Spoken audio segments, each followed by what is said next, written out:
Olá, o mercado de petróleo está vivendo um momento fascinante, quase uma crise de identidade. A gente está saindo de uma fase de preços lá no alto, com aquela euforia da recuperação pós-pandemia, para mergulhar num cenário que parece o oposto, sabe? Um excesso de oferta no horizonte. Então a pergunta que não quer calar é: para onde vai o preço do barril Brent nos próximos 4 anos?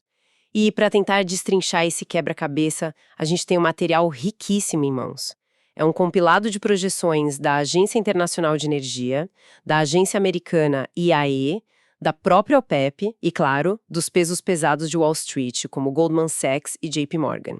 Nossa missão aqui é ir além dos números para entender a história que eles contam, as forças que estão puxando os preços para cima e para baixo. E o nosso ponto de partida é o preço futuro para março de 2026, que hoje está ali na casa dos US$ 66. Certo. Então, vamos mergulhar nesses dados? A análise consolida várias projeções e para 2026 parece que a maioria dos analistas está cantando a mesma música e o tom não é muito animador para os produtores, né? Qual é o consenso? Um consenso para 2026 é de uma forte pressão para baixo. A mediana das projeções coloca o Brent em US$ 56. E para dar um pouco de cor a esse número, US$ 56 é um preço que deixa muito produtor de shale nos Estados Unidos no 0 a 0 e aperta bastante os orçamentos de países que dependem do petróleo. Não é um colapso, mas é um inverno prolongado para a indústria. A razão para isso é um superávit global de oferta projetado em quase 2,3 milhões de barris por dia. É muita oferta para pouca demanda. Um inverno prolongado. Boa imagem. E embora a mediana seja 56, a análise mostra uma variação, certo? Exato, e isso é crucial. A projeção mais otimista chega a US$ 71, mas a mais pessimista vai a 49. Ou seja, mesmo no curto prazo, onde a visibilidade é maior, já existe uma discordância considerável sobre a intensidade desse inverno. Ok, então o primeiro ato da nossa história, 2026, é sobre uma inundação de oferta. Mas quando a gente olha para 2027, parece que o roteiro se estilhaça e cada analista está lendo uma peça diferente. O consenso vai por água abaixo. Completamente. A partir de 2027, a incerteza explode. A mediana até cai um pouquinho, para US$ 54, mas a dispersão dos cenários fica brutal. De um lado, temos o JP Morgan acenando com a possibilidade de um colapso para US$ 30 por barril. Do outro, a BM Fitch vê o preço subindo para US$ 75. Ter uma variação de mais de 100% nas projeções mostra que ninguém sabe ao certo como ou mesmo se o mercado vai conseguir se reequilibrar. Espera um pouco, isso parece contraintuitivo.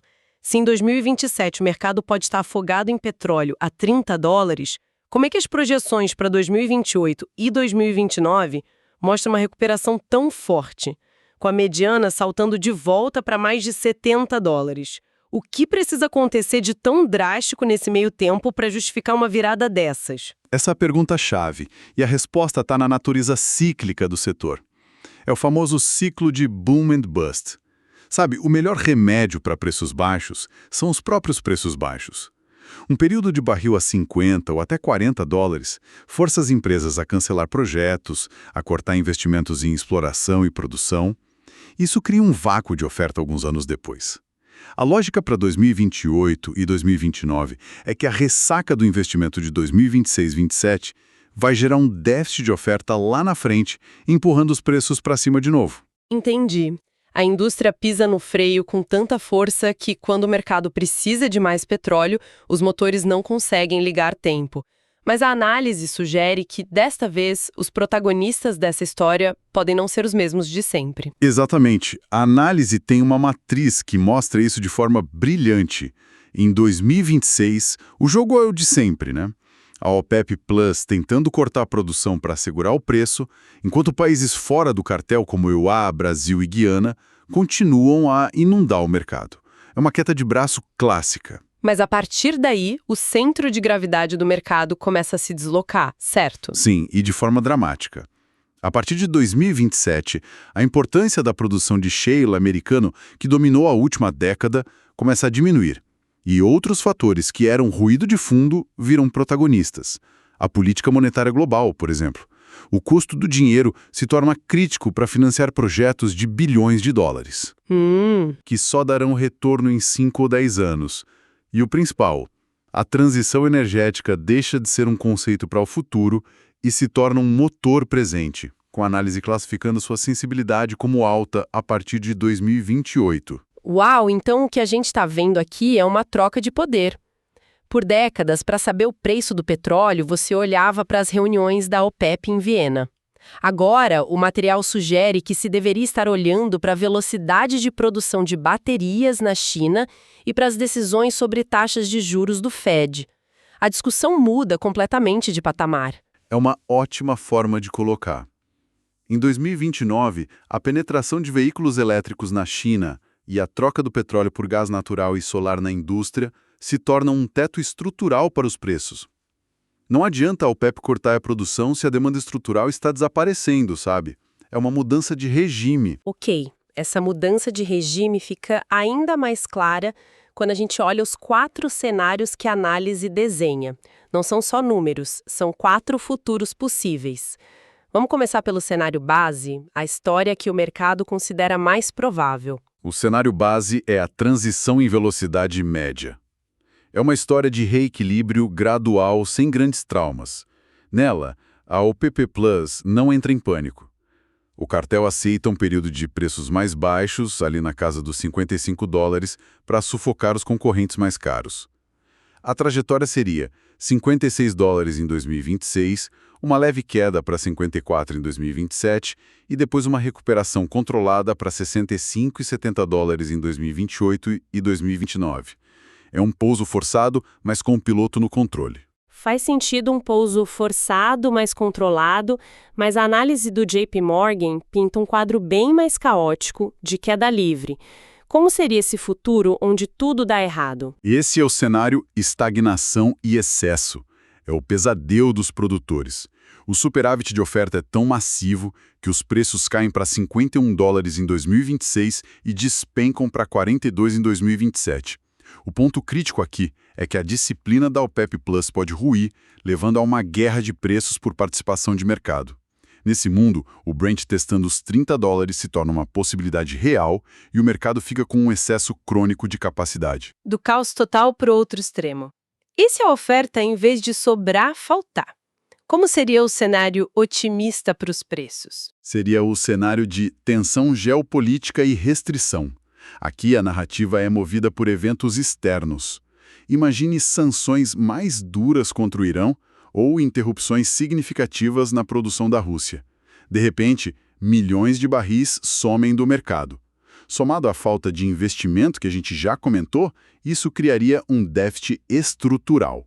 Os preços começariam em $72 já em 2026 e poderiam escalar para $85 em 2028. E por último, há um cenário que ignora um pouco essa geopolítica tradicional e foca numa força muito mais estrutural: o clima. Sim, é o cenário aceleração verde. Ele é baseado na visão mais agressiva da Agência Internacional de Energia.